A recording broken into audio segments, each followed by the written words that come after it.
Halo semua, Sampurasun. Selamat datang kembali di channel YouTube saya Rizky Adam Kurniawan. Dan di video kedua ini yang memang merupakan playlist dari development AI, kita akan bahas mengenai siklus hidup dari AI gitu. Untuk melakukan software developmentnya tentunya ya. Oke, saya langsung mulai aja ya pembahasan konsepnya.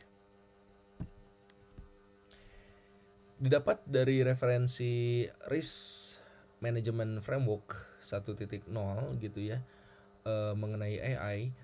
Kemudian saya mencoba menuangkan sesuatu yang at least ini akan eh, berharga buat saya pribadi juga gitu ya, untuk mengingat mengingat kembali satu model yang kemudian bisa sangat digunakan oleh kita selama kita mendevelop AI. AI yang bagus adalah AI yang trustworthy, jelas gitu. Maka karakter AI yang trustworthy itu apa aja sih, gitu kan ya. Yang pertama safe, yang kedua secure and resilience, yang ketiga explainable dan interpretable, yang keempat adalah privacy enhanced, yang kelima fair with harmful and biasnya di manage gitu. Kemudian yang keenam adalah accountable and transparent, dan ini semua valid serta reliable gitu ya. Nah, jadi setidaknya ini adalah karakteristik AI yang dipercaya gitu ya. Kenapa? Karena sangat banyak sekali produk AI sekarang gitu. Namun bagaimana si produk-produk tersebut bisa betul-betul memenuhi etik dari sesuatu yang udah kita bahas di video sebelumnya gitu ya. Nah, maka setidaknya 7 ya, 7 karakter yang dimention di sini berdasarkan AIRMF 1.0 ini menjadi sangat penting gitu untuk diimplementasikan ke dalam siklus hidup dari AI. Kalau kita belajar siklus hidup software development, mungkin kita kenalnya software development life cycle menggunakan metode agile, menggunakan metode waterfall, misalkan agile dan turunannya, waterfall dan turunannya, misalkan seperti itu. Ada siklus hidup tentunya di dalam pengembangan sebuah software. AI pun sama. Nah, yang menariknya adalah siklus hidup ini dimodifikasi dari OECD 2022, di mana kerangkanya itu diklasifikasikan ada dari klasifikasi sistem AI di makalah ekonomi digitalnya OECD. Ada dua lingkaran ya yang dalam ada dua lingkaran nih di dalam ini yang menunjukkan dimensi utama dari sistem AI gitu, dan ada juga lingkaran luar yang menunjukkan tahap dari siklus AI-nya. Ini yang tengah ini adalah people and planet. People and planet ini di compile di dimensi application context, data input, AI model, dan task and output gitu ya. Jadi ini adalah dimensi utama sistem AI-nya gitu.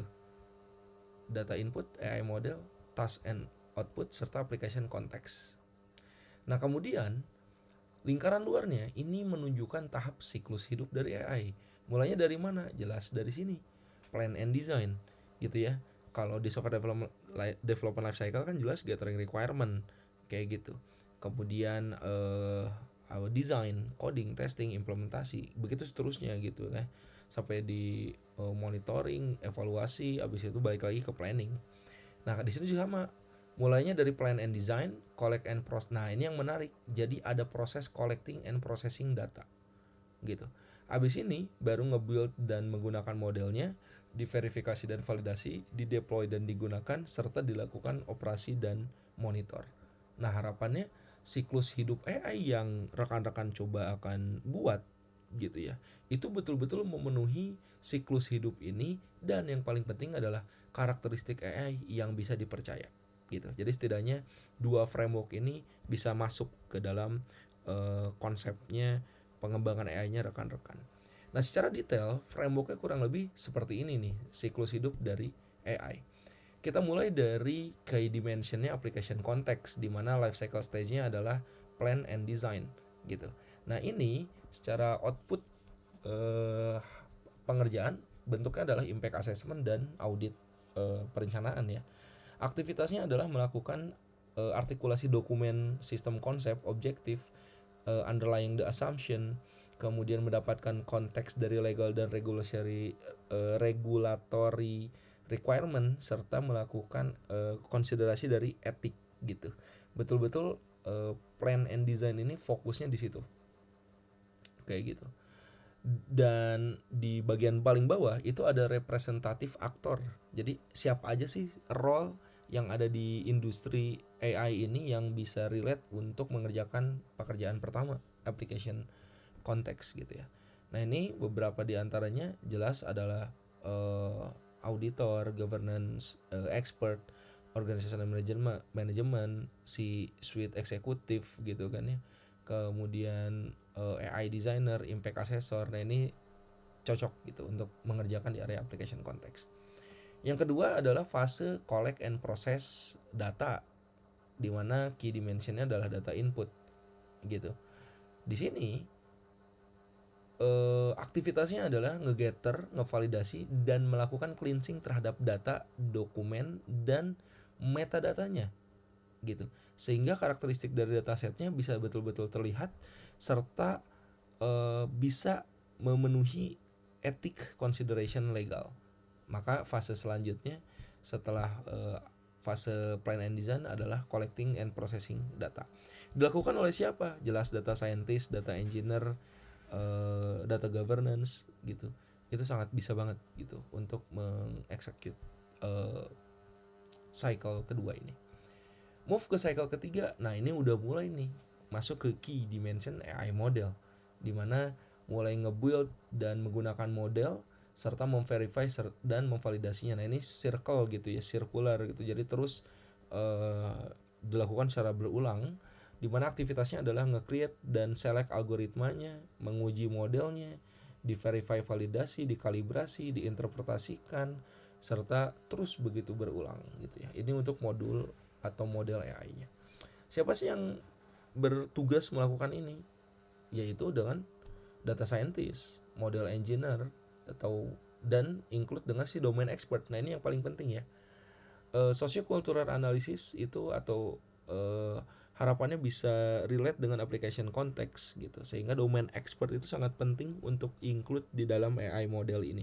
Jadi nggak bisa tuh engineer AI-nya doang, harus ada domain expertise yang ikut di sini. Nah ini menariknya di area AI model. Baru setelahnya adalah di key dimension task output, kita baru lakukan stage deploy and use gitu. Di deploy and use ini kita mulai piloting, cek compatibility-nya dengan legal system, kemudian nge-manage organizational perubahan juga serta regulasi gitu. Nah, siapa yang bisa melakukan ini? Tentunya adalah software engineer, sistem integrator, kemudian expert juga bisa terlibat banget di sini gitu. Kemudian governance expert juga bisa masuk juga di sini di deploy and use. Baru setelah itu diimplementasikan, dioperasikan dan juga dimonitor gitu ya oleh project officer atau sistem operator, oleh product manajernya dipantau gitu ya. Ini kemudian untuk melakukan aktivitas pengoperasian AI sesuai dengan kebutuhan ya, yang kemudian ini dipantau juga nih impact-nya gitu ya, dan meng-highlight juga implementasi dari sisi legal serta requirement ke regulatorinya. Nah baru yang paling ujung adalah use or impacted gitu. Itu adalah siklus terakhir di key dimension people and planet, di mana di fase ini menggunakan sistem ataupun teknologi untuk melakukan monitor dan assessment impact dari penggunaan AI-nya, serta bagaimana memitigasi, melihat dari implementasi mitigasi resikonya, serta melakukan advokasi terhadap legal-legalnya gitu ya. Jadi ini fase paling akhir, yaitu dengan memantau AI-nya gitu ya, memantau AI-nya dari sisi dampak gitu. Nah kurang lebih ini adalah siklus hidup dari AI. Tentunya nih dari satu referensi ya, yaitu AI RMF 1.0 gitu ya. Tentunya kalau rekan-rekan punya referensi siklus AI yang lain gitu, sangat open banget gitu ya untuk discuss, tapi setidaknya gambaran awalnya kita dapat dari AI RMF 1.0 gitu ya. Baik, mungkin itu saja yang bisa saya share di video kali ini.